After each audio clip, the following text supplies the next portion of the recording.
The hand that closed on the back of Bruce Lee's jacket belonged to the one man in that building who could actually back up a grab like it, and every fighter who understood grappling felt their stomach drop when they saw whose hand it was. 100 photographers lifted their cameras.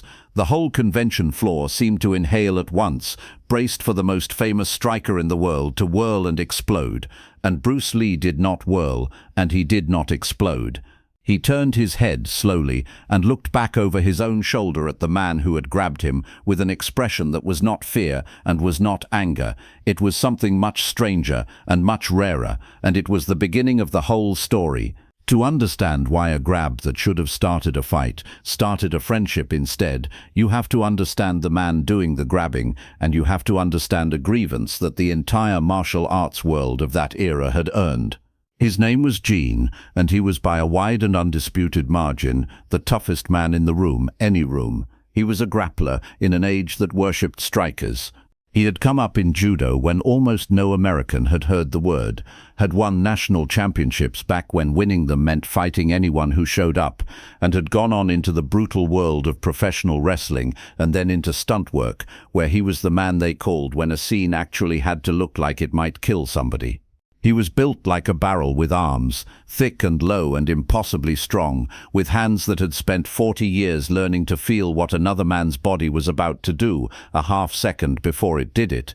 And he had a particular quality that the truly dangerous sometimes have, which is that he was cheerful about it. He told jokes, he grinned easily, he wore his menace lightly, because a man who has never once had to wonder whether he can handle himself has no reason to scowl.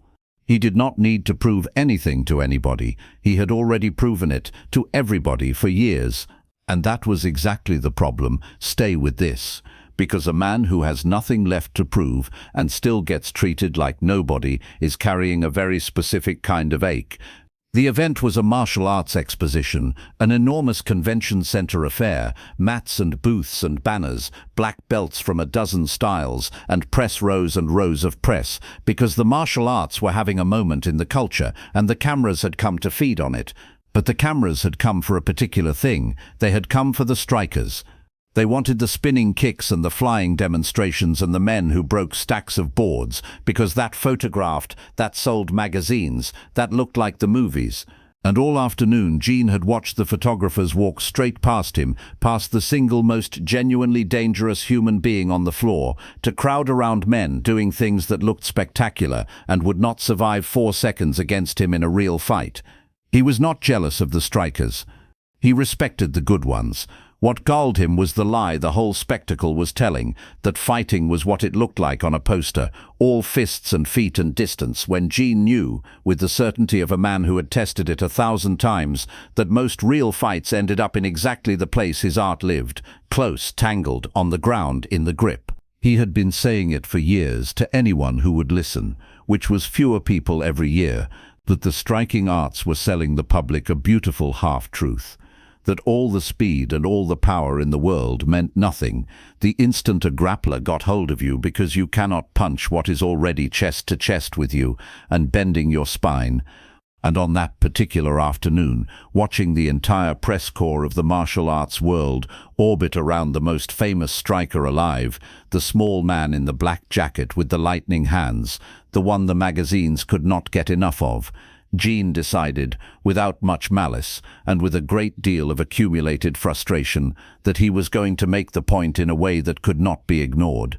So he crossed the floor, and he came up behind the small man while the cameras were pointed at him, and he took hold a real grip, a grappler's grip, the back of the jacket and the line of the belt, the beginning of a dozen throws and controls, the grip that in Gene's hands had put national champions on their backs. It was not a sucker attack. Gene did not hit him, did not hurt him, did not do anything 100 photographers couldn't see. He simply took hold, the way he had taken hold of 1,000 men, and let the grip say the thing he'd been unable to say in words for years. I have got you, and all your famous hands are pointed the wrong way, and now let's see. Here is the part worth staying for, because everyone in that hall expected one of two things, and got neither. Along the edges of the mat, the people who actually understood what they were seeing had reacted in a way the photographers missed entirely. A judo black belt near the front had gone rigid, one hand half raised. Two young strikers who had been laughing a moment before had stopped, because they had just recognized the grip and understood that it was real. An old wrestling coach at the back had said quietly to no one, "Oh no," because he knew exactly whose hands those were and exactly what those hands could do. The people who knew grappling were not braced for a show, they were braced for the famous striker to be folded up in front of the whole world. They expected the striker to panic, to thrash, to try to tear the grip off, to do the things strikers do when a grappler gets hold of them, which is fight the hands and lose. Or they expected him to explode, to throw a wild elbow, to turn it into the brawl the cameras were praying for. Bruce did neither, and the reason he did neither is the thing that made Gene's eyes change even before Bruce had finished turning around. Because in the instant the grip closed, the small man did not fight it. He settled. The photographers could not see it, but Gene could feel it, through his own hands, the way only a grappler can, that the body he had grabbed had not stiffened and had not flailed, but had instead, in a fraction of a second, dropped its weight low and found its base and subtly angled its hips away from the line of the throw. A grappler's throw needs the other man's balance. It borrows it, steals it, tips it, and the balance Gene reached for with 40 years of hands was, at the moment he reached for it, simply not where it should have been, lowered, rooted, quietly gone. The throw Gene had been halfway into setting up was suddenly not there to be finished, and then, only then, he turned his head and looked back over his shoulder, and the two men's eyes met, and each of them read, in a single silent instant, the entire truth about the other. Gene felt what Bruce had done to neutralize the throw and understood that this striker was not a striker who would fall apart in the grip, that the small man had grappling in him, real grappling, structure and sensitivity and calm, that he was not the beautiful helpless target the whole demonstration depended on. And Bruce, for his part, felt the absolute quality of the hands on him, felt that this was not a big man being strong, but a master of an entire art. Bruce did not fully own, felt with total clarity that if this were a real fight, and those hands got the grip they wanted, Bruce Lee could be in serious trouble, because a world-class grappler with a hold on you is a genuine problem for any striker alive, including him. And that shared instant of mutual recognition, the grappler realizing the striker was no fool in the grip. The striker realizing the grappler held real answers to questions the striker couldn't solve alone, did the thing that no throw and no punch could have done. It ended the confrontation before it was a confrontation. Because the whole point Gene had come to make was you strikers are helpless once I get hold of you, and the small man had just quietly demonstrated in the first half second that he was not helpless, while at the same time, and this was the genius of it, not pretending he could out-grapple the grappler, not trying to reverse Gene or dump him for the cameras, not turning it into the very spectacle Gene despised. Bruce had answered the challenge honestly.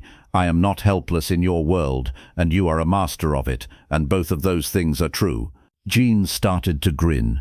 It came up slow, under the curly hair and the scowl, the grin of a man who has spent years waiting for someone to actually understand the thing he's been shouting into the wind. And Bruce, still turned at the waist inside that grip, began to grin too. And the 100 photographers who had come for a fight or a humiliation watched in confusion as the toughest man in the building and the most famous man in the building stood tangled together, and both, for no reason the cameras could see, started to laugh. Gene let go of the jacket, not because he'd been made to. Nobody made Gene let go of anything, but because there was no longer any point in holding on, because the argument was already over and both men had won it. He said something to Bruce, low, that only the two of them heard, and Bruce said something back, and what passed between them in those few quiet words, with the cameras still firing and the crowd still not understanding, was not the end of a fight. It was an invitation. Because here is what almost nobody on that floor grasped that afternoon, and what would take the wider world years to catch up to. The small man in the black jacket had built his entire philosophy on a single radical idea, that no one's style held the whole truth, that a real fighter took what worked from everywhere and threw away the pride that said his own art was complete, and he had just been grabbed in public by living proof of the exact hole in his own game. Most men challenged like that in front of 100 cameras would have needed to win, to prove the striker beats the grappler, to protect the myth. Bruce did the opposite. He recognized in the man gripping him not an enemy to be defeated, but a teacher to be recruited, a master of the ground, the clinch, the grip, all the close and unglamorous places where Bruce knew, better than anyone, that real fights actually went. They left the floor together. The photographers got their pictures of the grab and never got the fight, and printed the grab anyway, because a grab was a good picture, and none of them understood that the real event had happened in the two men's eyes and not in their hands. And in the weeks and months that followed, away from any camera, the toughest grappler in the business and the fastest striker in the world began to train each other. Gene showed Bruce the ground, the grips, the locks, the chokes, the whole brutal science of what happens when a fight closes to nothing, and Bruce showed Gene the striking, the timing, the distance, the economy. Each man handed the other the half he was missing. Neither one pretended his own art had been complete. The friendship lasted the rest of Bruce's short life, and Gene talked about him with enormous affection for decades afterward, long after the small man was gone, not as a rival he'd tested, but as one of the few people who had ever looked at a grappler in a striker's world and seen instantly not a threat to his image, but the answer to a question he was honest enough to admit he still had. Gene liked to say, in the years after, that everybody always asked him who would have won if the two of them had really gone at it, and that the question missed the entire point, because the whole reason it mattered was that neither of them had needed to find out. And that is the part the photograph never showed. The picture that ran in the magazines was a dramatic one, a huge man in a white gid in seizing the famous Bruce Lee from behind, the great striker apparently caught about to be humbled. People who saw it assumed they knew what came next. What actually came next was that the man being grabbed turned his head and looked back at the man grabbing him, and instead of the fight everyone wanted, two masters of two opposite arts recognized in each other the thing each had spent a lifetime missing, and decided in a single shared instant that they had far more to learn from one another than to prove.